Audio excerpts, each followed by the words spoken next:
Continuamos en esta mañana, tarde ya, el tema maravilloso del reino de Dios. Hemos estado estudiando desde hace 2 domingos atrás el tema maravilloso del reino de Dios. Hemos dicho que la gran mayoría de las personas piensan que la Biblia es el libro acerca de la salvación de Dios. Y en parte tienen razón. La Biblia es el libro que nos muestra la salvación que Dios nos ofrece. Pero hay un tema más amplio en la Biblia que el tema de la salvación, y es el tema del reino de Dios. La Biblia es el libro de la venida del reino de Dios. Desde el principio hasta el fin, la Biblia habla de la venida del reino de Dios. Solo que nosotros no estamos acostumbrados a este tema y por tal razón no percibimos bien este más amplio contenido bíblico del tema del reino de Dios. Por eso tomamos este tema para desarrollarlo en sermones sucesivos. Y hoy vamos a continuar avanzando. Pero antes déjenme hacer un repaso rápido de lo que hemos visto, que también sirve para las personas que nos visitan por primera vez, que se pongan a tono con nuestra enseñanza. Lo que hemos visto hasta ahora del reino de Dios son conceptos fundamentales.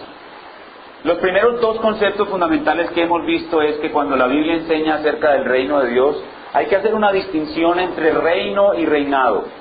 El reino es el lugar donde el trono de Dios está de una manera presencial y Dios reina de una manera presencial. El reinado de Dios es un ámbito o una esfera, es un dominio. El reino de Dios está en los corazones de los hombres que han recibido a Cristo. El reino de Dios está en la iglesia, pero no está su trono de una manera presencial, sino su dominio o reinado. Entonces vemos la diferencia entre reino y reinado. Y por eso tenemos que entender muchos versículos de la Biblia que no hablan de un reino presencial, sino de un reinado. Y eso es importante cuando leemos la Biblia, entender esa diferencia. El segundo concepto que vimos acerca del reino de Dios son los interesantes enunciados que la Biblia tiene acerca del reino de Dios al relacionarlo con el tiempo. Cuando vemos en la Biblia el tema del reino de Dios, la Biblia dice que el reino de Dios es eterno, que Dios siempre ha sido rey, y tiene razón. Se refiere al reinado eterno de Dios sobre todas las cosas. No ha habido un momento en que Dios no ha sido rey. Pero también la Biblia habla de que el reino de Dios vino a la tierra cuando Cristo vino a la tierra. El reino de Dios ya está aquí, dijo el Señor Jesucristo. Y en ese sentido hablamos de un reino presente. Pero también el Señor Jesucristo nos enseñó a orar el Padre Nuestro y a decir que pidiéramos, venga tu reino. Es decir, que el reino de Dios aún no ha venido. Es decir, que la Biblia dice que el reino ya vino y también dice que el reino no ha venido. Y esta distinción es importante. Hablamos del reino de Dios presente. Cristo está en la tierra y el reino viene con Él. El reino continúa en la tierra a través de la iglesia. La iglesia es la agencia del reino. Pero el reino de Dios aún está por venir. Y es el descenso presencial del trono de Dios a la tierra para que Cristo sea rey de todo, de mar a mar. Y no solamente el reino sea en la iglesia, en el corazón de los creyentes, sino un reinado visible sobre toda la tierra. Esos son 2 de los conceptos fundamentales que hemos visto. Luego vimos que para poder entender el tema del reino de Dios hay 3 variables fundamentales. 3 variables que debemos tener siempre en cuenta. Y es la variable de lugar, la variable de pueblo y la variable de progreso. Cuando hablamos de la variable del lugar, lo que estamos queriendo decir es que Dios nos ha mostrado que el reino de Dios en la tierra siempre tiene un lugar donde Él comienza. Cuando hablamos de la variable de pueblo, estamos diciendo de que Dios siempre asigna un pueblo para su reino. Todo rey tiene que tener un pueblo. Si un rey no tiene pueblo, no puede ser rey. Esa es la variable de pueblo. Entonces lo que necesitamos es identificar el pueblo del reino en cada cosa que vemos en la Biblia. Y finalmente la variable de progreso. La palabra reino en sí misma implica progreso, implica conquista, implica un poder que avanza. Un reino es un poder que avanza. Y por esa razón hablamos de esas 3 variables que las vimos muy patentes en las promesas que Dios hizo a Abraham. ¿Qué le prometió Dios a Abraham?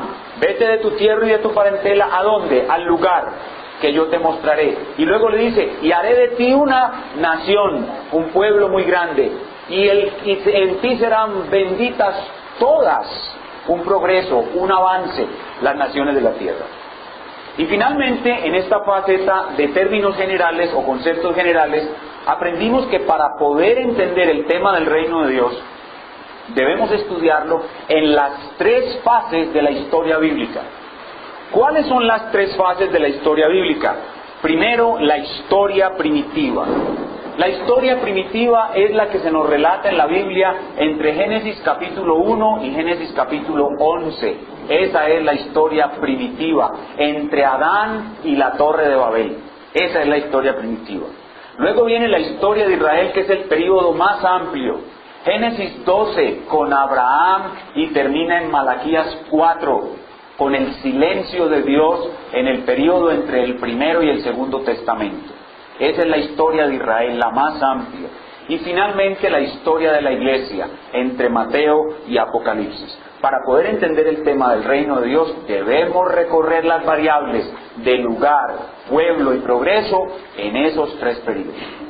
Y lo que comenzamos a hacer la semana pasada es estudiar el reino de Dios con sus tres variables en el período de la historia primitiva, es decir, desde Adán hasta la Torre de Babel. Pero obviamente no pudimos concluir. Tuvimos que parar en los dos primeros capítulos de Génesis, porque 11 capítulos en 50 minutos es imposible. Entonces vamos a hacer un resumen de lo que vimos la semana pasada cuando observamos el reino de Dios en la historia primitiva, primera parte. Lo primero que observamos es que cuando leemos Génesis capítulo 1 y 2, normalmente los creyentes no nos percatamos de que allí se nos está hablando del reino de Dios. Cuando vemos a Dios crear toda la tierra, cuando vemos a Dios crear al hombre, crear un jardín, poner una norma, poner una condición, no estamos pensando en el reino de Dios. Estamos pensando simplemente que se nos están explicando los orígenes de todo. Pero no es así. La semana pasada vimos que esa creación es la implantación del reino de Dios en la tierra en su primera fase. Y vimos todos los detalles del texto que nosotros no podemos ver debido a una gran barrera que hay entre nosotros y el texto. Entre nosotros y ese texto, oigan bien, hay 3.500 años. Moisés escribió Génesis 1 y 2 hace 3.500 años aproximadamente, o más. Y nosotros no podemos entender las cosas como Moisés las escribió perfectamente, porque la historia era diferente, porque el sistema de gobierno era diferente, la cultura era diferente. Entonces hay una barrera histórico, política y cultural que nos impide ver el reino de Dios en esos primeros dos capítulos. Entonces la semana pasada cogimos el texto y empezamos a ver un detalle aquí, otro detalle aquí y otro detalle aquí, y vimos que definitivamente ahí se habla de un gran rey, de un pequeño reino, de un pequeño rey, de un lugar para el reino y de un pueblo del reino. Y lo que vimos fue lo siguiente: en esta primera etapa del reino de Dios en la historia primitiva, el lugar del reino de Dios señalado por Dios era el jardín de Edén. El jardín del palacio del gran rey. Ese era el lugar del reino de Dios. El pueblo del reino de Dios era Adán y su familia. Y Adán y su familia eran hombres, seres, criaturas de una dignidad muy especial. Adán era un rey. La mayoría de las personas no identifican a Adán como un rey. Adán era un rey y sacerdote de Dios. Y sus hijos eran reyes.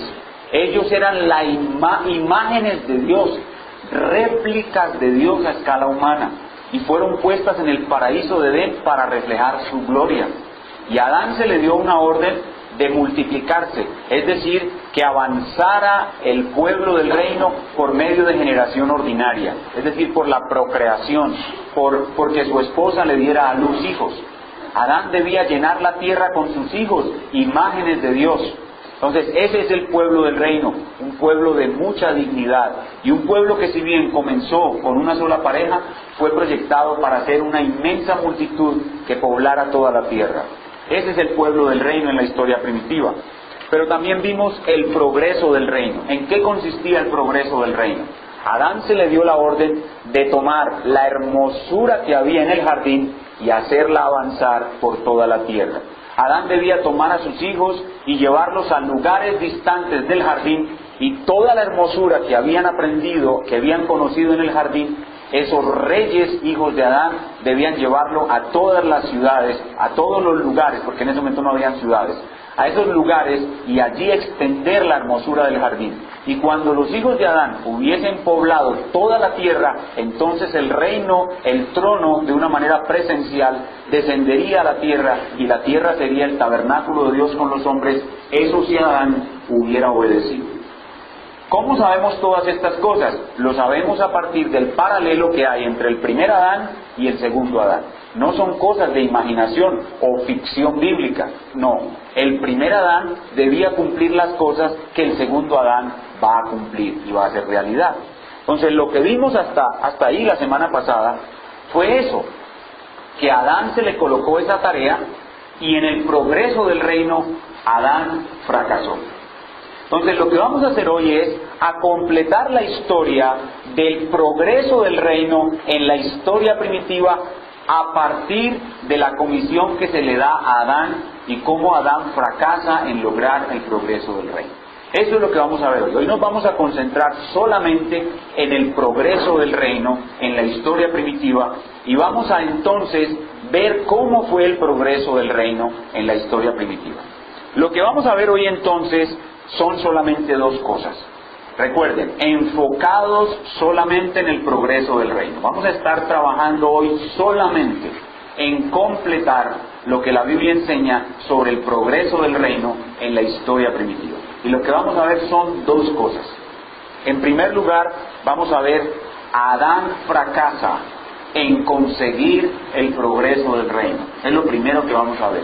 Adán fracasa en conseguir el progreso del reino. Y lo segundo que vamos a ver es, Noé recibe el encargo del progreso del reino. Noé recibe el encargo del progreso del reino. Y ahí vamos a terminar lo que es el progreso del reino en la historia primitiva. Veamos pues en primer lugar nuestro primer punto. Adán falla en conseguir el progreso del reino. Y en este primer punto vamos a ver tres cosas. En primer lugar vamos a ver la traición de Adán. La traición de Adán. Lo primero que vamos a ver en este primer punto es la traición de Adán. Segundo, vamos a ver la corrupción y juicio que vienen por la traición de Adán. La corrupción y juicio que vienen por la traición de Adán. Ustedes estarán pensando, pero hermano, nosotros ya sabemos eso. Eso es lo que dice Génesis 4, 5, 6. Y yo les digo, sí, ustedes ya lo saben, pero ustedes nunca lo habían asociado con el progreso del reino. Y eso es lo que tiene nuevo este mensaje para ustedes. No es que les estoy repitiendo la historia que ustedes ya saben de Caín y Abel, de la Torre de Babel, no. Sino que ustedes nunca habían asociado esto como el progreso del reino. No lo habían visto así. Entonces, no es cosa repetición, sino algo nuevo para ustedes. En primer lugar, entonces, la traición de Adán. Segundo, la corrupción y el juicio por la traición de Adán. Y tercero, la estrategia a largo plazo para revertir las consecuencias de la traición de Adán. Es un punto un poco largo, lo voy a repetir. La estrategia a largo plazo para revertir las consecuencias de la traición de Adán. Y obviamente los que conocen la Biblia ya saben de qué estoy hablando, de Génesis 3:15, pero vamos paso a paso y lleguemos hasta allá.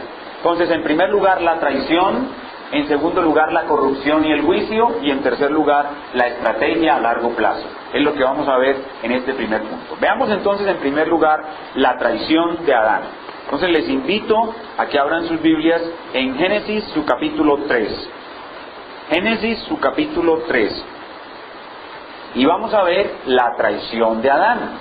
Es decir, cómo fue que Adán traicionó al gran rey. Violó su pacto. Vamos a comenzar a leer desde el versículo 1, la traición de Adán. Pero la serpiente era astuta, más que todos los animales del campo que Jehová Dios había hecho, la cual dijo a la mujer: con que Dios os ha dicho, no comáis de todo árbol del huerto? Y la mujer respondió a la serpiente, del fruto de los árboles del huerto podemos comer, pero del fruto del árbol que está en medio del huerto, dijo Dios, no comeréis de él, ni le tocaréis, para que no muráis. Entonces la serpiente dijo a la mujer, no moriréis, sino que sabe Dios que el día que comáis de él, serán abiertos vuestros ojos, y seréis como Dios, sabiendo el bien y el mal. Y vio la mujer que el árbol era bueno para comer, y que era agradable a los ojos, y árbol codiciable para alcanzar la sabiduría, y tomó de su fruto y comió, y dio también a su marido, el cual también comió, así como ella.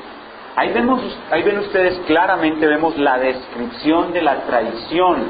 Esta es la traición cósmica que Adán hace al gran rey. Nuestro propósito hoy no es describir todos los detalles relacionados con esta traición, es decir, cómo Satanás, un querubín, un ser celestial, seduce a la raza humana para que traicione al gran rey. Ese no es nuestro propósito. El propósito es simplemente observar que al principio del reino de Dios, a Adán se le encomendó hacer el progreso del reino bajo una condición de obediencia y él fracasó. Él pecó. Pero la pregunta es, ¿estaba este pecado fuera del plan de Dios? ¿O Dios tuvo que generar un plan B debido a que el pequeño rey Adán lo traicionó? Y ahorita leíamos en nuestra confesión de fe que absolutamente no. El progreso del reino, escuchen bien esto, hermanos, el progreso del reino ha tenido fracasos, pero oigan bien, son fracasos diseñados, son fracasos permitidos. El progreso del reino ha tenido fracasos, pero esos no son fracasos de Dios, son fracasos de la criatura, los cuales no hacen de ninguna manera que el reino se detenga. El reino no se puede detener. Nada puede detener el avance del reino, ni Satanás, ni las fallas de la criatura, ni siquiera las fallas de los hijos del reino pueden detener el avance del reino. Entonces lo que quiero que veamos aquí es que como ellos, cayendo, tentados por Adán, realmente fracasaron en hacer progresar al reino y fueron expulsados del jardín del Edén y condenados a vivir en un lugar maldito. Pero eso no fue un fracaso para el reino. Eso estaba planeado por Dios. Y aunque Dios no es responsable del pecado, todo está bajo su control. Y el reino no puede ser estorbado. El reino no puede ser detenido, ni por ángel alguno, ni por hombre impío, ni incluso por los fracasos de los hijos de Dios. Tanto es así, escuchen bien, tanto es así, y lo que quiero que perciban hoy es el poder avasallador con que avanza el reino de Dios. Tanto es así que cuando Adán y Eva son expulsados del jardín, sus obligaciones de continuar haciendo progresar el reino no desaparecieron. Aún debían multiplicarse y llenar la tierra, gobernarla y tener dominio sobre ella, pero ahora lo harían con dolor. Ahora lo harían con grandes frustraciones, porque ahora tenían no solamente a un enemigo por fuera, Satanás, un tirano al cual prácticamente fueron entregados, sino que también tendrían dentro de sí mismos el pecado que haría que ellos mismos se opusieran al reino de Dios. Pero nada, ni siquiera Satanás, ni siquiera el pecado que ahora moraba en el hombre podía hacer que el reino de Dios se detuviera. Entonces, después de la caída de Adán, el progreso del reino sufre un estancamiento. El progreso del reino se hace muy lento, pero recuerden, es algo diseñado por Dios, es algo que está en el plan de Dios. Y comienzan a aparecer las consecuencias de esa traición cósmica y sus efectos dañinos en el progreso del reino. Pero nunca se aparte de su mente que aún estos procesos dañinos son permitidos y controlados por Dios y no retrasan realmente el progreso del reino, sino que están dentro del plan de Dios. Y eso nos lleva al segundo punto de esta primera parte, y es que con la caída de Adán necesariamente entra la corrupción a su descendencia. Recuerden lo que leímos en la lectura del culto. Hermanos, Los cultos de adoración son perfectamente diseñados en unidad para que vosotros, tanto con las oraciones que se hacen, como con los cantos y las lecturas, vayáis preparando vuestros corazones para el tema central que se presenta en la predicación. Recuerden lo que leíamos en el culto. El hombre cayó y el pecado comenzó a multiplicarse. Se transmitió la corrupción a los descendientes de Adán, como consecuencia de la traición del primer rey del reino, Adán. Y esa corrupción la vemos entonces en la primera generación, y consecuentemente esa corrupción se multiplica a gran escala, y entonces viene el juicio de Dios, el primer juicio de Dios contra los traidores de su reino. Y eso es lo que vamos a ver en nuestro segundo punto: la corrupción y el juicio por la traición de Adán. Vayan conmigo a Génesis capítulo 4. Vamos a leer los versículos del 1 al 8. Quiero que estén viendo siempre a un Dios soberano que está sobre todo esto y que de ninguna manera permite que su reino retrase su progreso, sino que su reino avanza avasallador conforme a él lo ha establecido. Génesis capítulo 4. Conoció a Adán a su mujer Eva, la cual concibió y dio a luz a Caín, y dijo: por voluntad de Jehová he adquirido varón. Después dio a luz a su hermano Abel, y Abel fue pastor de ovejas, y Caín fue labrador de la tierra.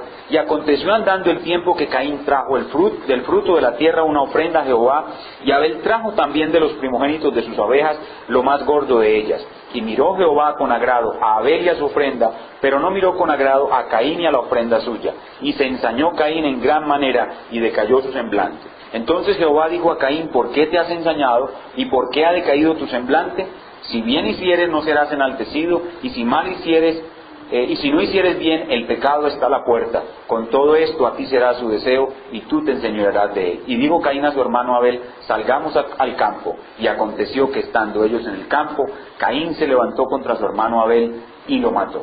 ¿Qué es lo que vemos aquí en este primer punto? La corrupción que trae la traición de Adán a él y a toda su descendencia. Su hijo primogénito es un asesino.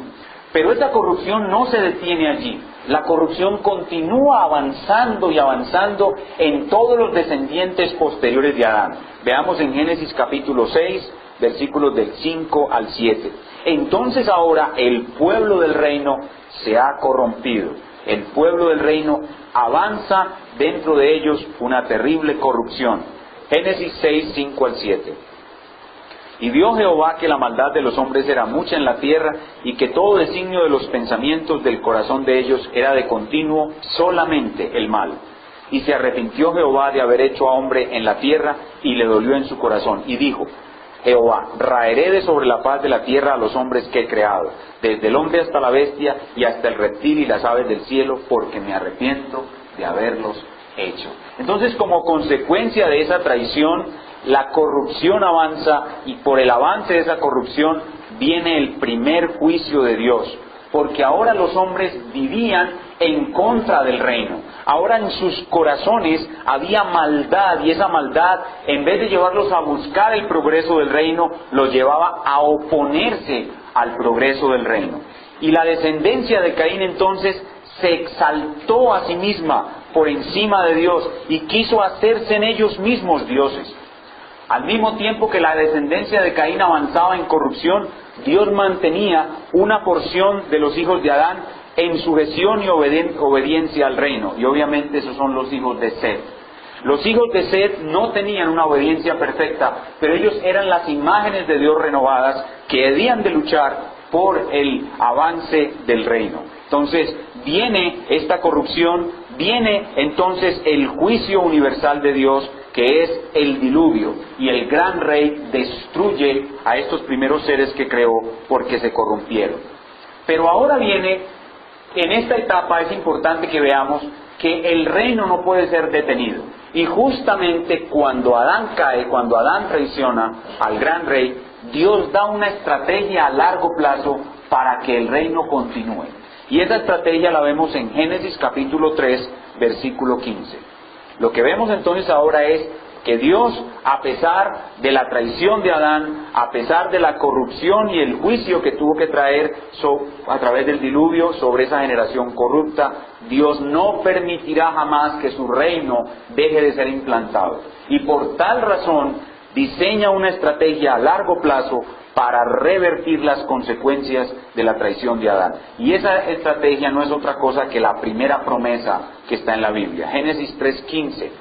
Y pondré enemistad entre ti, es decir, entre Satanás, la serpiente, y la mujer, Eva. Entre tu simiente, es decir, una parte de la humanidad que seguirá a Satanás, y la simiente suya, es decir, un hijo de Eva, que será el Redentor. Esta te herirá en la cabeza, el Redentor herirá a la serpiente en la cabeza, y tú, la serpiente, le herirás en el talón. Ahí hay una lucha entre un hijo de Eva y la serpiente. Y ese hijo de Eva va a pisar la cabeza de la serpiente y va a revertir todos los efectos que trajo la traición cósmica, la caída de Adán. Es decir, este hijo de Eva va a tomar una parte de su descendencia, una parte de la descendencia de Eva, y los va a redimir totalmente de las consecuencias de la caída de Adán. Va a renovar la imagen de Dios en ellos y va a hacer progresar el reino hasta el final, hasta el punto donde Jehová lo quería hacer, pero lo hará a largo plazo. Esta estrategia es a largo plazo. Este primer punto entonces nos muestra, hermanos, cómo Adán fracasó en lograr el progreso del reino, pero Dios no permitió que el reino se estancara, sino que diseña una estrategia a largo plazo y juzga a los hombres corruptos. Pero ahora nos corresponde ver, para aumentar ese sentido que debemos tener de la seguridad del avance del reino, debemos ver ahora cómo, si un hombre fracasa, escuchen bien esto, si un hombre fracasa, si un hijo del reino fracasa en hacer avanzar el reino en lo que se le ha encomendado, Dios lo reemplaza por otro. Si uno de los hijos de Dios fracasa en hacer progresar el reino, Dios lo va a reemplazar por otro. Y eso es lo que vemos ahora, cómo Noé reemplaza a Adán en su función de hacer progresar el reino. Y eso tiene aplicaciones muy importantes para nuestras vidas, porque nosotros también tenemos la responsabilidad de hacer progresar el reino. Y si nosotros no lo hacemos, nuestra parte del reino le va a ser entregado a otro. Y aquí tenemos una aplicación muy importante para nuestras vidas. Por tanto, prestemos mucha atención a este relevo que Dios hace de Adán a Noé.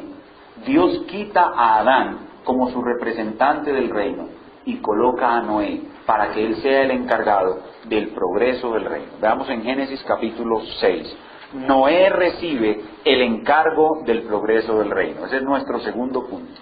Noé recibe el encargo del progreso del reino. Génesis capítulo 6, vamos a leer los versículos 17 al 22. Y quiero que observen aquí algo que probablemente ustedes no habían visto. Vamos a observar aquí, en este cambio de Adán a Noé, cómo todas las cosas que Dios hizo con Adán, las hace con Noé, para ungirlo, para nombrarlo como su nuevo representante en el progreso del reino. Observen con cuidado. Génesis capítulo 6, versículos del 17 al 22. Y he aquí que yo traigo un diluvio de agua sobre la tierra para destruir toda carne en que haya espíritu de vida debajo del cielo. Todo lo que hay en la tierra morirá. Mas estableceré mi pacto contigo, está hablando Dios a Noé. Y entrarás en el arca tú, tus hijos, tu mujer y las mujeres de tus hijos contigo. Y de todo lo que vive de toda carne, 2 de cada especie meterás en el arca, para que tengan vida contigo, macho y hembra serán. De las aves según su especie, de las bestias según su especie, de todo reptil de la tierra según su especie, 2 de cada especie entrarán contigo para que tengan vida. Y toma contigo de todo alimento que se come y almacénalo, y servirá de sustento para ti y para ellos. Y así lo hizo Noé, hizo conforme a todo lo que Dios le mandó. Entonces aquí ven ustedes de nuevo a Dios colocando el reino en progreso, y lo coloca en manos de un hombre nuevo, que es Noé. Noé es el nuevo representante del reino, el nuevo encargado del progreso del reino. Ahora lo que quiero que vean es cómo Noé viene a reemplazar exactamente a Adán en las mismas cosas. Lo primero es notar en el versículo 18. Versículo 18 dice, mas estableceré mi pacto contigo. En esa frase, estableceré mi pacto contigo, debemos notar que los expertos en el hebreo nos muestran que la palabra hebrea para estableceré no se refiere al establecimiento de una cosa totalmente nueva, sino a la continuación de algo que ya existía. Ese detalle nosotros no lo vemos en nuestra lengua española porque no sabemos el hebreo, pero los expertos en hebreo nos lo hacen notar. Eso es más o menos como cuando alguien quiere remodelar una casa, pero no la derriba por completo, sino que pone sobre lo que existe cosas nuevas. De tal suerte que cuando vemos la casa recién construida decimos, es totalmente nueva, pero el que la ve no se da cuenta que las bases eran las de la misma casa que había antes. Así sucede al cambio entre Adán y Noé. Entonces la palabra estableceré nos muestra que hay una transición, no de algo totalmente nuevo, sino de la continuación de lo que ya existía. Pero hay algo interesante y es que cuando Dios crea a Adán, dice que Adán es la imagen de Dios. Bueno, ahora es necesario que nos demos cuenta si Noé es la imagen de Dios o no. Ahora necesitamos notar si Noé es la imagen de Dios o no. ¿Por qué? Porque Noé recibió las consecuencias del pecado de Adán. Entonces la pregunta que nos debemos hacer ¿es el hombre caído aún la imagen de Dios? Y vamos a Génesis capítulo 9, versículo 6. Recuerden que estamos viendo cómo todo lo que Dios le dio a Noé, ahora se lo traslada a Adán. Dios le dio a Adán, ahora se lo traslada a Noé. Dios le dio a Adán el ser la imagen suya y ahora Noé recibe también el continuar siendo la imagen de Dios. Génesis 9:6 dice, el que derramare sangre de hombre, por el hombre su sangre será derramada, porque a imagen de Dios es hecho el hombre. Aquí tenemos el castigo que Dios ofrece a un homicida. ¿Cuál es el castigo que Dios ofrece a un homicida? La pena de muerte. ¿Cuál es la razón por la cual un homicida debe ser castigado con la pena de muerte? Porque al individuo que él mató porta la imagen de Dios. Entonces, después de la caída, la imagen de Dios en el hombre se conserva. Obviamente hay una diferencia, y es que los que son hijos de Caín, los que vienen en la línea de Caín, son una imagen de Dios destrozada, pero aún conservan rasgos de su imagen. Y los hijos de Noé, la descendencia de Set, son imagen de Dios renovada, aunque no son perfectos, son la imagen de Dios renovada. Entonces la Biblia, cuando nos muestra que Noé continúa siendo la imagen de Dios, se apresura a mostrarnos que las consecuencias del pecado de Adán no desaparecieron de los hijos del reino. Y por eso es que prontito nos muestran en la Biblia la borrachera de Noé. ¿Cuál es el propósito de que la Biblia nos muestre los pecados de este patriarca? ¿Por qué la Biblia no nos muestra a Noé sin pecado? Dios nos permite conocer la borrachera de Noé para que nos diéramos cuenta de que Noé era imagen de Dios, pero una imagen imperfecta. El pecado seguía en Noé. Y ahora entonces Noé tenía una doble dificultad para hacer avanzar el reino. Tendría por fuera enemigos del reino que eran parte de su propia familia. Los hijos de Cam son sus hijos y iban a ser enemigos del reino. Y no solamente tendría enemigos del reino en su familia, sino que tendría adentro de él enemigos del reino. Y es el pecado que seguía morando en él, lo iba a llevar a hacer cosas malas contra el reino. Y esa es la triste realidad que tenemos nosotros hoy en día. Nosotros en ese sentido somos como Noé. Queremos avanzar el reino, pero caemos en pecados, igual que Noé, y le causamos tropiezos al reino y retrasos al reino. Pero aquí lo que es importante notar es que Noé continuaba siendo imagen de Dios, y aún el hombre caído porta la imagen de Dios. Ahora veamos que no solamente se confirma que Noé es imagen de Dios como quien recibe el progreso del reino, la tarea del progreso del reino, sino que la misma tarea que se le dio a Adán se le da a Noé. La tarea era llenar la tierra y juzgarla. Veamos en Génesis 9:2. En Génesis 9:2 vemos que se le pasa de Adán a Noé en la misma labor.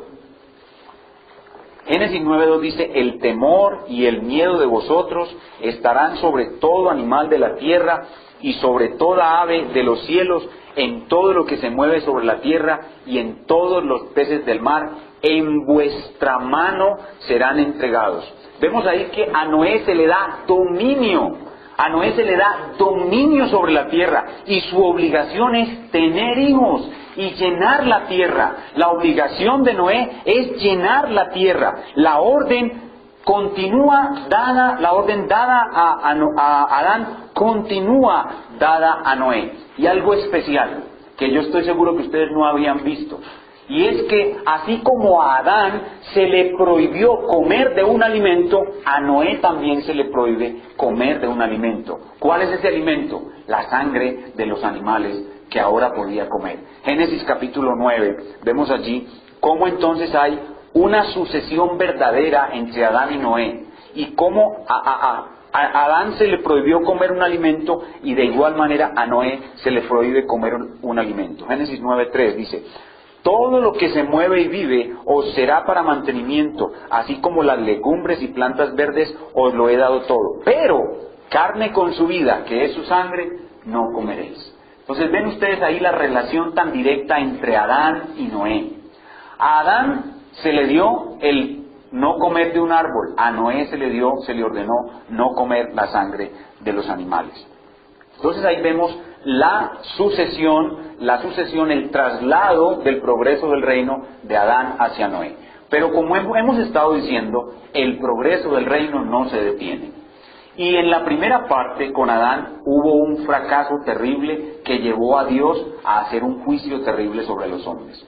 Pero como el propósito de Dios es siempre traer su reino a la tierra, ahora cuando Dios trata a Noé y lo nombra el encargado del progreso del reino, Dios añade algo, y añade la seguridad de que Él nunca más va a destruir la tierra por un diluvio. ¿Y cuál es el propósito de esa promesa de Dios de no destruir la tierra con un diluvio? Es que el reino de Dios llegue realmente a la tierra, como Dios se lo propuso. Y entonces estamos hablando del pacto de Dios con Noé, que es lo que llamamos el pacto noético. Noten ustedes, Dios le da a Noé exactamente todo lo que le dio a Adán. Como quien dice: venga mi hijo, reemplace a este que falló. Pero además de eso, le voy a dar una garantía. La garantía que le voy a dar a usted, hijo mío Noé, es que yo nunca más voy a destruir la tierra por agua hasta que venga mi reino. Cuando ustedes ven el arco iris brillar en el cielo, ustedes, estoy seguro, hasta ahora nunca han pensado en el reino de Dios. Ustedes piensan simplemente en el pacto de Dios con Noé. ¡Qué bueno, Señor, que ya no vas a destruir la tierra por agua! Pero ahora, eso que es correcto, añádanle una cosa. Señor, no vas a destruir la tierra por agua hasta que venga tu bendito reino con poder a la tierra. El propósito del pacto noético es doble. Cuando Dios da el pacto a Noé, Él se compromete en dos cosas. Uno, que nunca falte la comida. Nunca faltará la comida sobre la tierra. Mientras esté el arco iris, habrá cosecha, allá habrá siembra y cosecha, frío y calor, lluvia, sol y lluvia. Esa es la primera parte del pacto. Y la segunda parte es que Dios nunca más destruirá a los hombres por un diluvio. Por mucho, oigan bien, por mucho que crezca la maldad del hombre, no será destruido por agua hasta que venga el Señor Jesucristo a establecer su reino a la tierra. Y eso es lo que contiene el pacto noético. Y por eso, hermanos, cuando ustedes vean el arco iris en el cielo, deténganse por un momento a meditar en lo que ven. Y añádanle a lo que ven sus ojos buena teología, buen conocimiento de Dios. Cuando ustedes vean ese arco, maravíllense del Dios soberano que sin obstáculo alguno traerá su reino a la tierra. Lo traerá porque esa es su voluntad. Y cuando vean ese glorioso pacto, deténganse por un momento y adoren al ver al arco iris. Y digan, Señor, gracias porque tú eres rey. Y tú traerás tu reino a la tierra por encima de toda oposición. Nada podrá impedir que tu reino sea en este mundo. Y cuando piensen en eso, siéntanse reyes sobre la tierra. Ustedes verán cuando lo que el arco promete se cumpla y recibirán las promesas que la promesa del arco contiene, que el pacto del arco contiene, y es que el reino de Dios vendrá a la tierra sin oposición alguna que pueda impedirlo. Y eso es lo que contiene el pacto noético. Y en eso ustedes deben mejorar, en eso ustedes deben aumentar su percepción de la grandeza del reino de Dios. Por eso es que debemos recorrer la Biblia de nuevo para que la podamos aprender a la luz del reino de Dios. Entonces vemos que a Noé se le entrega el oficio o la labor de progresar el reino. Y la pregunta es, ahora, ¿progresó el reino con Noé o fracasó Noé? La verdad es que Noé no le fue muy bien. A Adán le fue pésimo, pero a Noé tampoco le fue muy bien. Noé comenzó el progreso del reino, pero al poco tiempo la imagen moral de Dios que él portaba fue degradada al verlo sus hijos embriagados. Y como consecuencia de ese pecado, él maldijo a su hijo menor. Y la descendencia de su hijo menor se convirtió en una raza maldita que prosperó y prosperó y se convirtieron en terribles enemigos del reino. Los hijos de Can, la propia familia de Noé, se convirtieron en enemigos terribles del reino y construyeron una torre enorme. La orden que le fue dada a Noé fue esta: espárzanse sobre toda la tierra, tengan hijos, espárzanse sobre toda la tierra, colonícenla, como se le dijo a Adán. Pero los hijos de Cam, los descendientes de Noé, no querían hacer eso, hicieron todo lo contrario. En vez de esparcirse, formaron una metrópoli y construyeron una torre tan alta que cualquier persona desde cualquier lugar del valle pudiera ver la punta de la torre, con el propósito de hacer todo lo contrario de lo que el rey había mandado. Se convirtieron en enemigos del reino en la propia familia del rey. Había enemigos del rey encargado que es Noé. Y entonces se propusieron no esparcirse. No querían esparcirse, querían estar alrededor de la torre todos. Dios en ese tiempo trataba solo con esa familia, la familia de Noé. Todos querían hacer todo lo contrario de lo que el gran rey había dicho. Pero el gran rey es el gran rey y nadie puede resistirse a su poder. Así que él dice, ustedes colonizan la tierra, se esparcen sobre la tierra o los esparzo. Y así fue. No quisieron esparcirse. Por lo tanto, él desciende, ve su famosa torre, ve su orgullo y su soberbia, y allí en Babel confunde sus lenguas, de tal suerte que ninguno podía comprender el lenguaje del otro. Y por tal razón no podían convivir juntos, y tuvieron que esparcirse y llenar la tierra tal como fue el designio del rey. Y por eso a este rey debemos adorarlo e inclinarnos ante él, porque nadie puede resistir su voluntad. O se esparcen o los esparzo. Y los esparció. Se fueron todos hasta el último rincón de la tierra. Colonizaron en la tierra, ahora formando familias lingüísticas. Y esas familias lingüísticas dieron origen a naciones. Y miren ustedes cómo avanzó el reino. ¿Cómo avanzó? En contra de la voluntad de los que eran comisionados para hacerlo avanzar. ¿Puede alguien detener la mano de Dios? Por eso dice el apóstol, ¿quién puede darle consejos a Dios? O dice el profeta, ¿quién le dirá qué haces? ¿Quién podrá impedir que este reino avance? ¿Podrán hacerlo pequeños, miserables hombrecillos cargados de pecado? ¿Podrán truncar el propósito de Dios con una miserable torre? ¿O con un lenguaje, teniendo un lenguaje común, podrán hacerse enemigos del reino verdaderamente considerables? No, nadie puede oponerse al gran rey.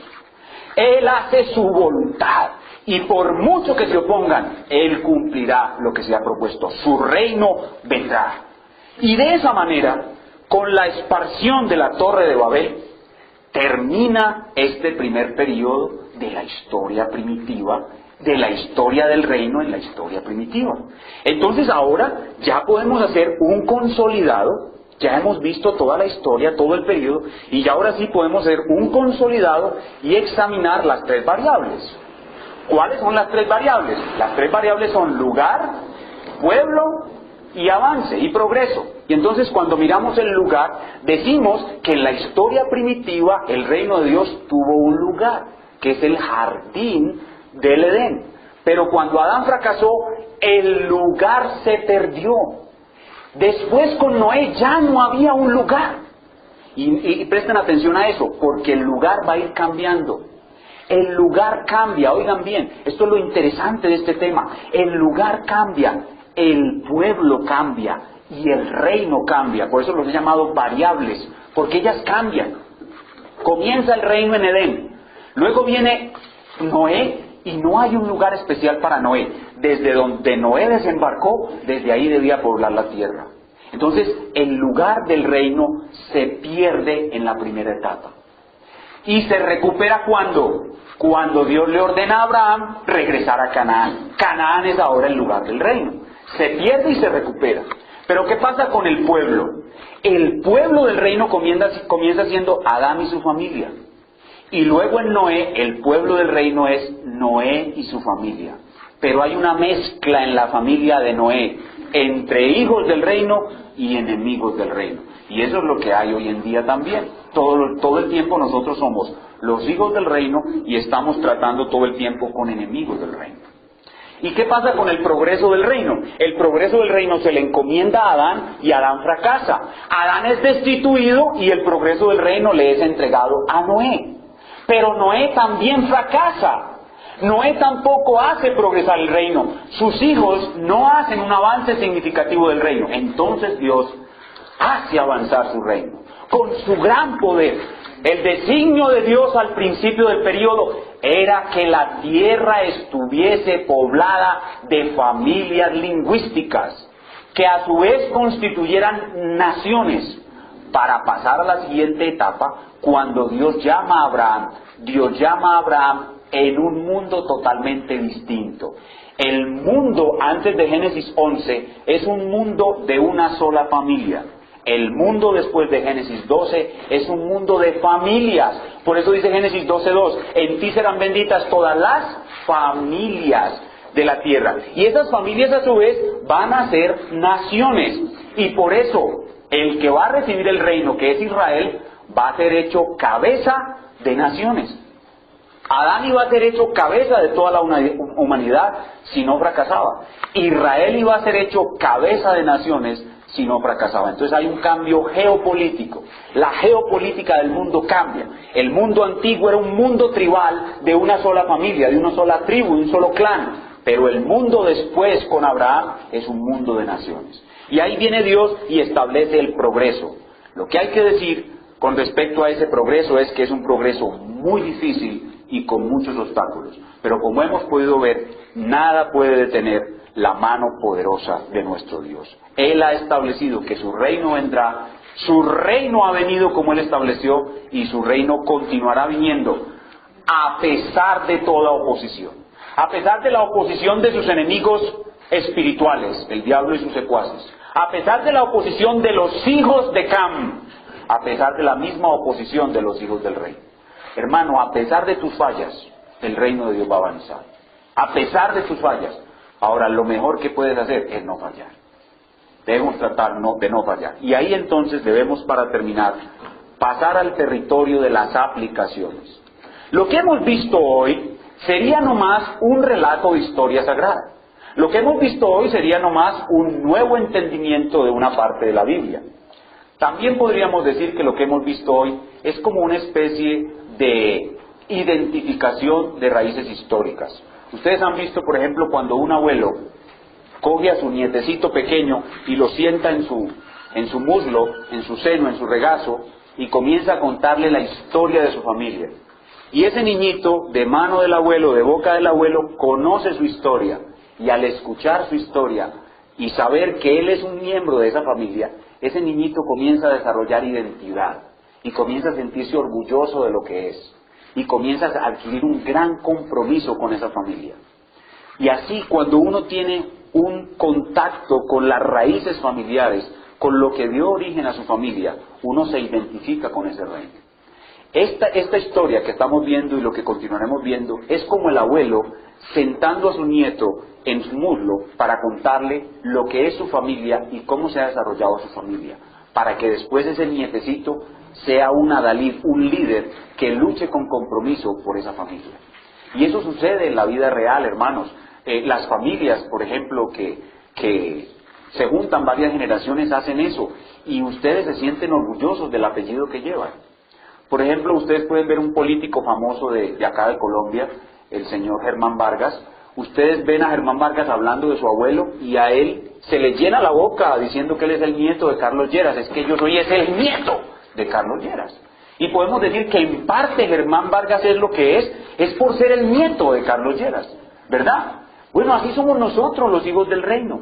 Los hijos del reino necesitamos oír esta historia para saber quién era nuestro abuelo, para saber quiénes eran nuestras raíces. Hermanos, esos hijos del reino que surgieron con Adán, esos hijos del reino que surgieron con Noé, esos hijos del reino que siguieron la descendencia de Abraham, que llegaron hasta Jesús y que llegaron hasta nosotros, son nuestra familia y nosotros somos esos hijos del reino.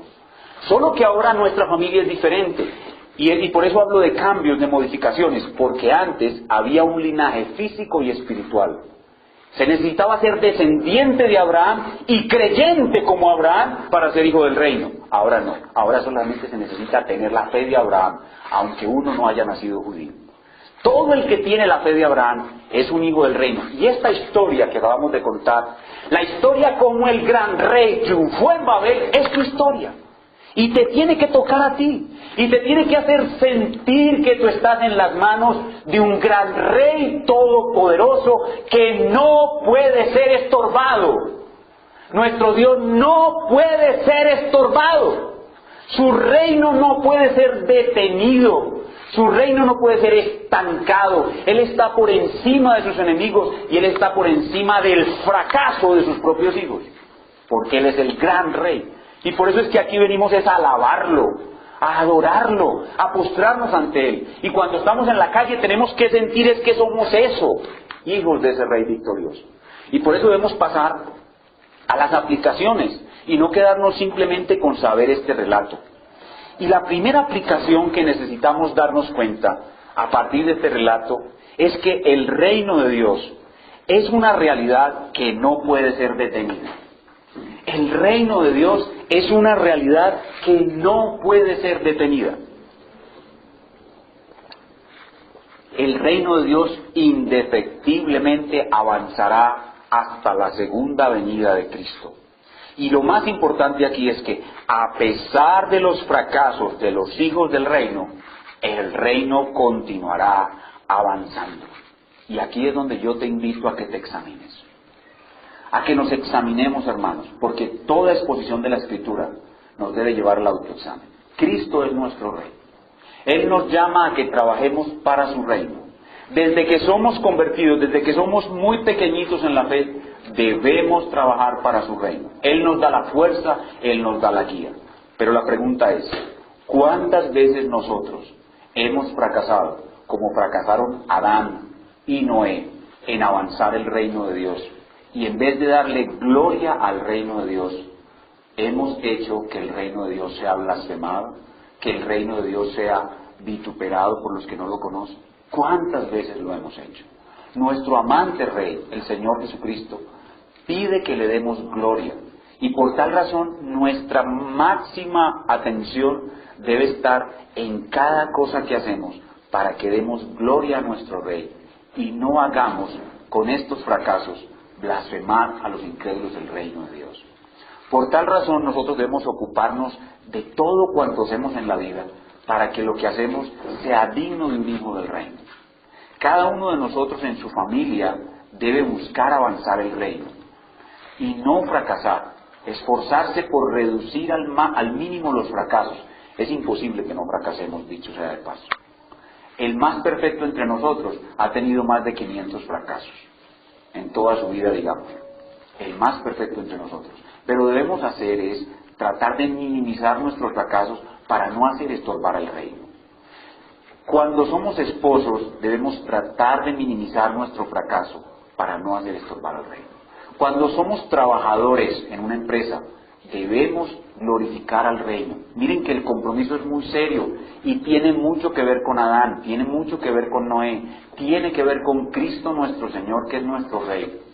Cuando estamos en un empleo, tenemos que glorificar al reino en ese empleo. En cualquier lugar donde estamos, cualquier cosa que hacemos, nuestra primera meta es minimizar al máximo los fracasos que tenemos para no traer vergüenza sobre el reino de Dios. Y no debemos tener temor de nuestra debilidad o de nuestros opositores, porque todo lo podemos en Cristo que nos fortalece. No importa la debilidad que tengamos. El hermano que está angustiado por los problemas en su trabajo, Cristo le fortalece para poder glorificarle a pesar de sus problemas. El hermano que tiene dificultades con su matrimonio, Cristo le fortalece para poder glorificarle en su matrimonio. El hermano que tiene dificultades de una u otra manera, Cristo nuestro Rey está allí con todo su poder para que podamos glorificarle y no traer vergüenza ni retrasos a su reino.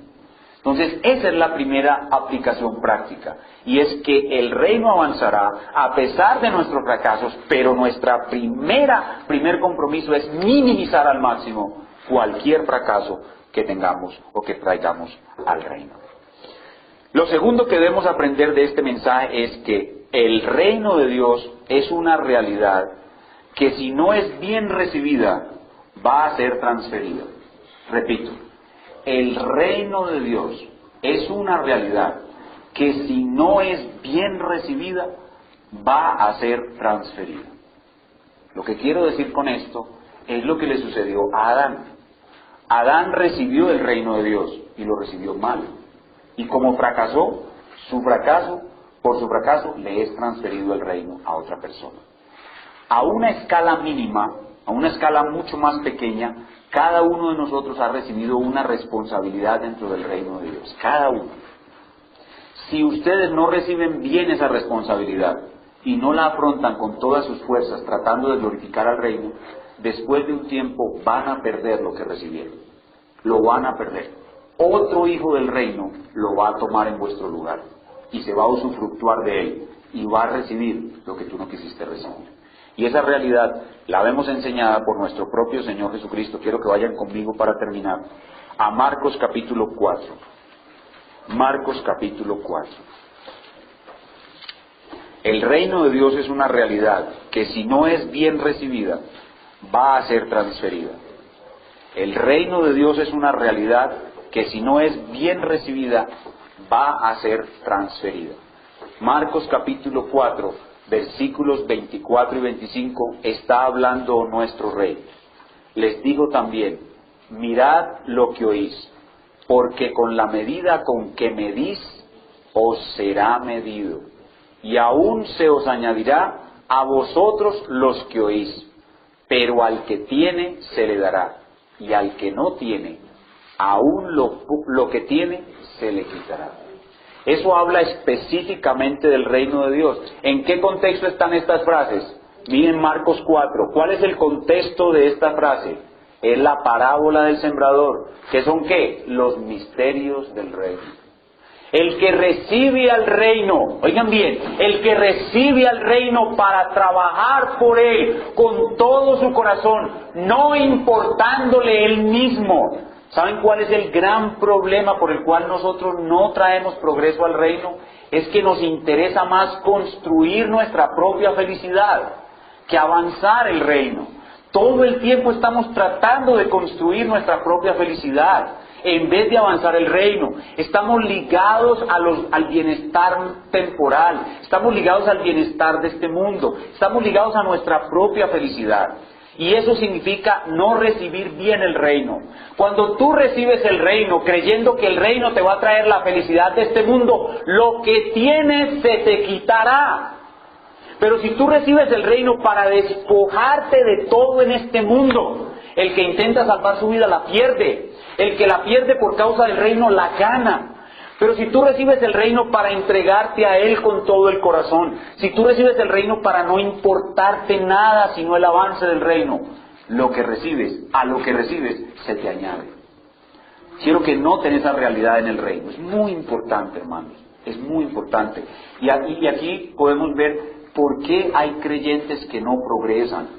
¿Por qué hay hermanos que continúan siendo niños después de 30 años de creyentes?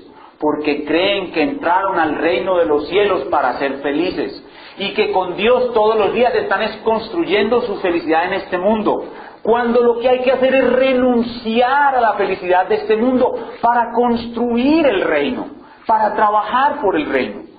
Ese mensaje tan sencillo, que está tan claro en la Biblia, es difícilmente asimilado por nosotros, porque nuestra alma está apegada a este mundo, porque nos amamos demasiado a nosotros mismos. Por eso el Señor advierte: mirad lo que oís, porque con la medida con que oyes, te será dado. Si tú oyes bien y actúas bien, tendrás más del reino.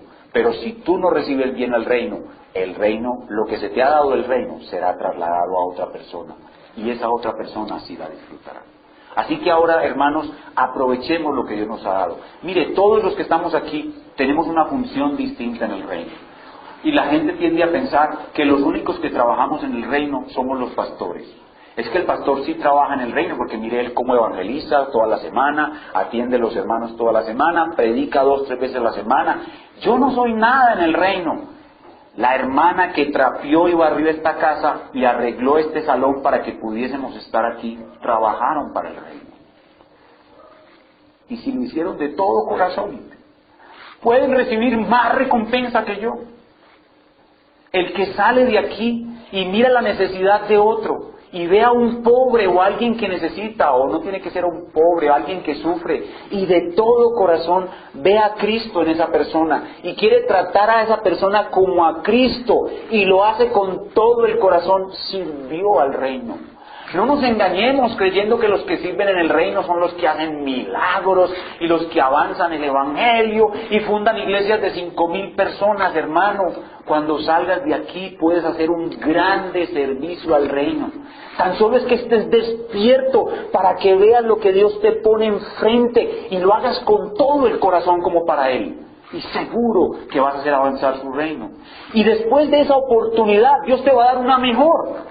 Cada vez, si tú aprovechas las oportunidades que tienes de servir al reino ahora, al día siguiente Dios te va a dar una mejor. Porque al que tiene se le dará y tendrá más. Pero el que no tiene, el que no es capaz de ver el reino de Dios en lo que tiene al frente y trabajar para Él, lo poco que tiene se le quitará. Es decir, que cada vez va a ser más torpe, cada vez va a ser más lento, cada vez va a ser más niño, no va a avanzar. Examinémonos, hermanos. Entreguemos nuestro corazón, pidamos al Señor que este reino glorioso, que no puede ser detenido, pero que puede ser transferido, permanezca siempre en nosotros, abundantemente, y que nosotros seamos lo mejor posible que se nos ha dado a nosotros, a cada uno según sus posibilidades, el mejor siervo de Dios para el reino. Y terminemos en oración pidiéndole a Dios que si alguno hay aquí que no ha entrado a este maravilloso reino, se someta ahora mismo a este rey. Porque el que se somete será perdonado y llevado a la gloria, y el que no se somete será destruido. Pongámonos de pie y oremos.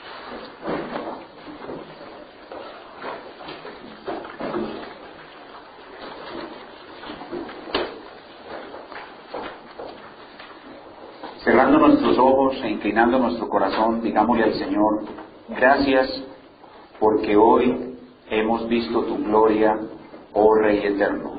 Hoy te has mostrado delante de nosotros como lo que eres, un gran rey, con un reino indestructible que no puede ser estorbado. Hoy hemos visto tu grandeza y tu gloria, y lo único que podemos decir, Señor, es gracias por permitirnos ser súbditos de tu reino. Muchas gracias, Señor. De verdad te damos gracias de todo corazón por permitirnos ser súbditos de tu reino. Señor, nosotros jamás hubiéramos entrado a tu reino si no hubiera sido por tu amor maravilloso, suave y tierno que nos convenció de nuestros pecados y nos llevó a la cruz de Cristo. Si tú nos hubieras dejado tal como estábamos, nosotros hubiéramos sido para siempre enemigos de tu reino y hubiéramos terminado aplastados y destruidos en el infierno como tal cual como lo merecíamos. Pero ahora por tu divina gracia, por tu maravillosa gracia, estamos en tu reino. Señor, somos súbditos de tu reino. Y queremos, Señor, entender la grandeza de este reino. Queremos todos los días maravillarnos más de este reino. Te pido de una manera muy especial, a ti, oh Espíritu Santo del Trino Dios, tercera persona de la Trinidad, te pido una iluminación muy especial para tu pueblo cuando contemple el arco iris. Un cristiano que no sienta ninguna clase de conmoción interior cuando ve el arco iris es un cristiano dormido, es un cristiano que ha perdido el brillo, que ha perdido el gozo.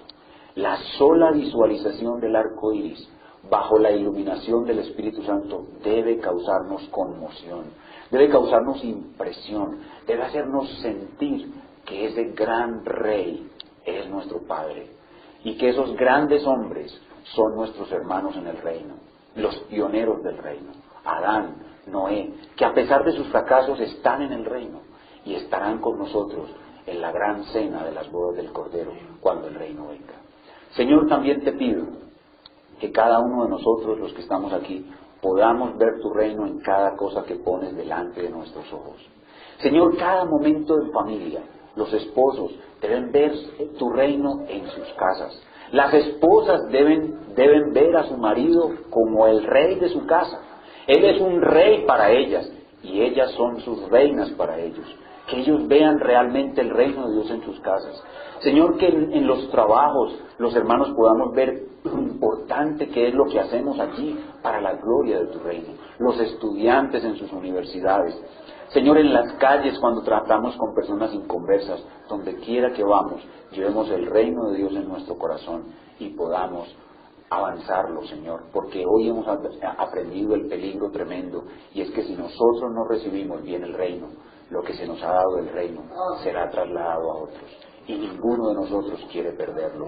Gracias, Señor, por todas las veces que nos has soportado. Gracias por todas las transgresiones que nos has perdonado, porque muchos de nosotros aquí hemos avergonzado tu reino. Muchos de nosotros lo hemos avergonzado, muchas veces, y aún estamos aquí. Aún estamos aquí bendecidos y aún estamos aquí sintiendo tu presencia y sintiendo tu amor. No nos has desechado a pesar de que te hemos defraudado muchas veces. Oh, cuán grande eres, oh Rey, cuán grande es tu gracia, que no nos elimina ni nos desechas a pesar de nuestros fracasos. Pero no quites esos privilegios que nos has dado. No nos dejes fallar, Señor. Cada comisión que nos das, que la cumplamos para que nos des más y más oportunidades para avanzar tu reino. Gracias, Señor. Ahora solo queremos decirte que te amamos. Ahora solo queremos adorarte. Queremos terminar este tiempo extasiados en tu presencia, diciéndote, te amo, Rey. Y quiero invitar a los hermanos a abrir el himnario, en el himno número 98, y a decirle a nuestro gran Dios, te amo, Rey. Himno número 98.